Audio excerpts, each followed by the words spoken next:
5월 1일 금요일 경건의 시간을 시작하겠습니다. 기도하겠습니다. 참 평안을 주신 하나님, 일상 속에서 주님의 말씀을 만나게 하시고 그 말씀이 주는 은혜 앞에 머물게 하시니 감사를 드립니다. 이 시간 저희의 마음을 고요하게 하여 주셔서 성령님이 인도하시는 묵상 가운데 주님의 뜻을 발견하게 하여 주옵소서. 그리하여 주님과 시작한 아침이 주와 함께하는 하루가 되게 하여 주옵소서. 예수님의 이름으로 기도드립니다. 아멘.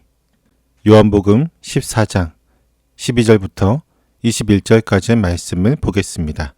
같이 읽습니다. 내가 진정으로 너희에게 말한다. 나를 믿는 사람은 내가 하는 일을 그도 할 것이요 그보다 더 큰 일도 할 것이다. 그것은 내가 아버지께로 가기 때문이다. 너희가 내 이름으로 구하는 것은 내가 무엇이든지 다 이루어 주겠다. 이것은 아들로 말미암아 아버지께서 영광을 받으시게 하려는 것이다. 너희가 무엇이든지 내 이름으로 구하면 내가 다 이루어 주겠다. 너희가 나를 사랑하면 내 계명을 지킬 것이다. 내가 아버지께 구하겠다. 그리하면 아버지께서 다른 보혜사를 너희에게 보내셔서 영원히 너희와 함께 계시게 하실 것이다. 그는 진리의 영이시다. 세상은 그를 보지도 못하고 알지도 못하므로 그를 맞아들일 수가 없다. 그러나 너희는 그를 안다. 그것은 그가 너희와 함께 계시고 또 너희 안에 계실 것이기 때문이다. 나는 너희를 고아처럼 버려두지 아니하고 너희에게 다시 오겠다. 조금 있으면 세상이 나를 보지 못할 것이다. 그러나 너희는 나를 보게 될 것이다. 그것은 내가 살아있고 너희도 살아있을 것이기 때문이다.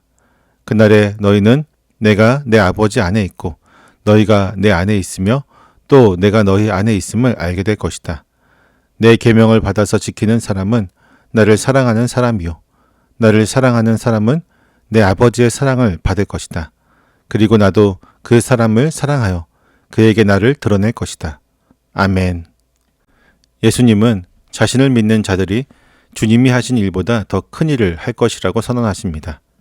타락하고 연약한 인간이 창조주이신 주님보다 더욱 큰 기적을 일으킨다는 뜻은 아닙니다. 오직 예수님께서 아버지께로 가기 때문입니다. 주님이 아버지께로 가신다는 것은 곧 십자가의 고난과 부활 그리고 승천을 통해 죄인을 향한 하나님의 구속사역을 마침내 온전히 완성하신다는 선언입니다. 때문에 제자들이 감당하게 될 사역이 주님의 사역보다 더 큰 일인 이유는 그 사역의 질적인 토대와 범위에 있습니다. 예수님의 공생의 사역이 구원을 성취해가는 과정으로서 1세기 이스라엘이라는 지리적, 시간적 한계에서 이루어졌다면 제자들의 사역은 십자가에서 완전히 성취된 구원이라는 견고한 토대 위에서 시작이 됩니다. 예수님이 아버지께로 가신 후 부어주실 성령의 능력에 사로잡혀 제자들은 이스라엘의 경계를 넘어 온 열방과 오고 오는 모든 세대에게 십자가의 복음을 전하게 됩니다. 죄로 죽어있던 영혼들이 복음을 듣고 회심하여 참된 생명으로 옮겨지는 이 위대한 구속사적인 확장이 바로 제자들과 교회가 감당해야 될 더 큰 일입니다. 이 거대한 생명의 역사는 제자들의 뛰어난 능력이나 굳은 결단으로 이루어지지 않습니다. 예수님은 내 이름으로 구하는 것은 내가 다 이루어 주겠다고 약속하십니다. 때문에 그리스도인은 예수님의 이름으로 기도를 드립니다. 예수님의 이름으로 기도를 드린다는 것은 십자가의 은혜로 새 생명을 얻은 성도가 그리스도의 대리자로서 그분의 성품과 뜻에 철저히 연합하여 오직 아버지의 영광을 구하는 거룩한 청원입니다. 성도들이 주님의 마음을 품고 하나님 나라의 확장을 구하며 기도의 자리로 나아갈 때 하늘 보좌에 오르신 주님께서 친히 그 간구를 들으시고 세상 속에서 그분의 위대한 구원의 역사를 주권적으로 이끌어 가시는 것입니다. 예수님은 제자들에게 너희가 나를 사랑하면 내 계명을 지킬 것이다 라고 말씀하십니다. 주님을 향한 사랑은 그분의 말씀에 순종하는 삶으로 증명이 되어집니다. 하지만 타락한 본성을 지닌 인간의 의지로는 주님이 명하신 그 희생적인 사랑의 계명을 온전히 살아낼 능력이 없습니다. 이러한 제자들의 연약함을 아시기에 예수님은 십자가 구속의 은혜를 근거로 아버지께 구하여 또 다른 보혜사를 보내주시겠다고 약속하십니다. 보혜사로 번역된 파라클레토스는 고대 법정에서 피고인의 곁에 서서 그를 대변하고 적극적으로 돕는 변호사와 같은 조력자를 뜻합니다. 예수님 자신이 제자들의 첫 번째 보혜사로서 그들을 세상의 거센 압제와 죄의 권세로부터 보호하고 진리를 가르치셨습니다. 이제 십자가의 대속을 완성하시고 아버지께로 가시는 예수님을 대신하여 성령님께서 또 다른 보혜사로 오시어 주님의 사역을 온전히 계승하십니다. 이 또 다른 보혜사는 제자들을 떠나지 않고 영원토록 함께 하시며 거친 세상 속에서 참된 신자들을 변호하고 이끄시는 분이십니다. 예수님은 이 또 다른 보혜사를 가리켜 진리의 영이라고 부르십니다. 진리이신 예수님을 거부하고 십자가에 못 박은 반역하는 세상은 진리의 영이신 성령 역시 보지도 못하고 알지도 못합니다. 영적으로 철저히 눈먼 세상은 성령을 받아들일 그 어떠한 생명의 감각도 존재하지 않기 때문입니다. 그러나 주님을 사랑하여 그 언약 안에 머무는 신자들은 다릅니다. 성도는 자신의 종교적인 공로나 결단이 아니라 십자가 대속을 완성하신 아들의 간구에 응답하여 아버지께서 부어주시는 이 진리의 영을 온전히 경험하게 됩니다. 우리 안에 영원히 내주하시는 성령께서 주권적으로 역사하실 때 우리는 비로소 나의 힘이 아닌 십자가의 은혜로 주님의 계명에 순종하며 살아갈 수 있는 참된 능력을 공급받게 되는 것입니다. 십자가의 죽음을 앞두신 예수님은 깊은 상실감에 빠질 제자들을 향해 나는 너를 고아처럼 버려두지 아니하고 너에게 다시 오겠다고 약속하십니다. 고대 사회에서 위대한 스승의 죽음은 곧 제자들을 아버지 없는 고아와 같은 처지로 만드는 것이었습니다. 그러나 주님의 떠나심은 결코 영원한 이별이나 부재가 아니었습니다. 부활하신 예수님은 진리의 성령을 통해 제자들에게 친히 찾아오시어 육신의 한계를 뛰어넘는 영원하고도 완전한 임재를 베푸십니다.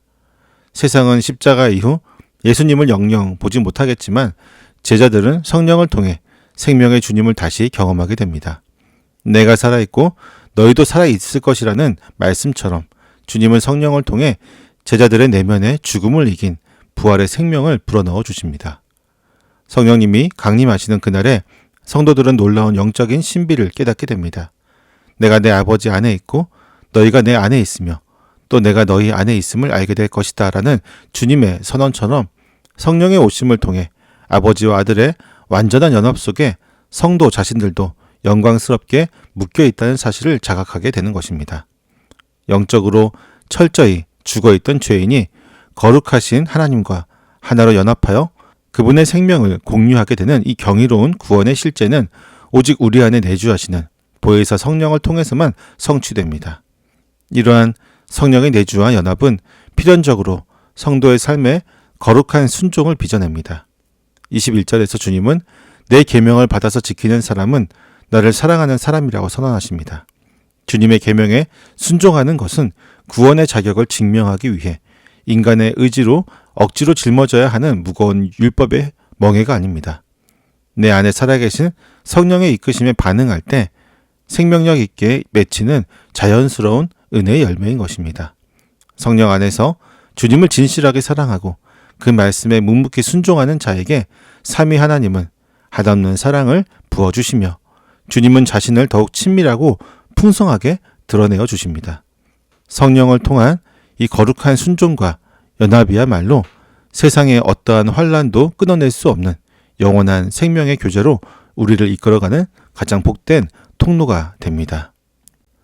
오늘 우리에게 주신 성령의 약속은 우리의 텅 빈 내면을 먼저 채우고 마침내 세상을 향해 뻗어나가는 생명의 능력입니다. 우리는 종종 거친 세상에 홀로 남겨진 고아처럼 막막함을 느끼며 내 인간적인 힘만으로 누군가를 사랑하고 용서하려다가 숱한 한계에 부딪히고 또한 넘어지고 맙니다. 그러나 부활하신 주님은 진리의 성령으로 우리 존재의 가장 깊은 곳에 찾아오십니다. 애써 내 의지를 쥐어짜내던 고단한 종교적인 수고를 멈추고 내 안에 거하시는 성령님께 온전히 기대하실 때 우리는 비로소 내 곁의 사람들을 십자가의 넉넉한 마음으로 품어내는 참된 변화를 경험하게 됩니다. 이렇게 우리 내면을 가득 채운 은혜와 사랑은 필연적으로 세상 밖을 향해 흘러갑니다. 당장 우리의 기도가 달라질 것입니다. 내 개인의 안위와 결핍만 채우려던 좁은 기도의 자리를 넘어 우리가 매일 발 딛고 사는 평범한 일터와 이웃 속으로 복음의 생명에 스며들기를 간구하게 되는 것입니다. 이처럼 연약한 우리가 성령 안에서 삼위 하나님과 깊이 연합하여 영혼 구원을 부르짖을 때 주님은 우리의 그 작은 일상을 통로 삼아 세상을 살리는 더 큰 일들을 오늘도 묵묵히 이루어 가실 것입니다. 기도하겠습니다.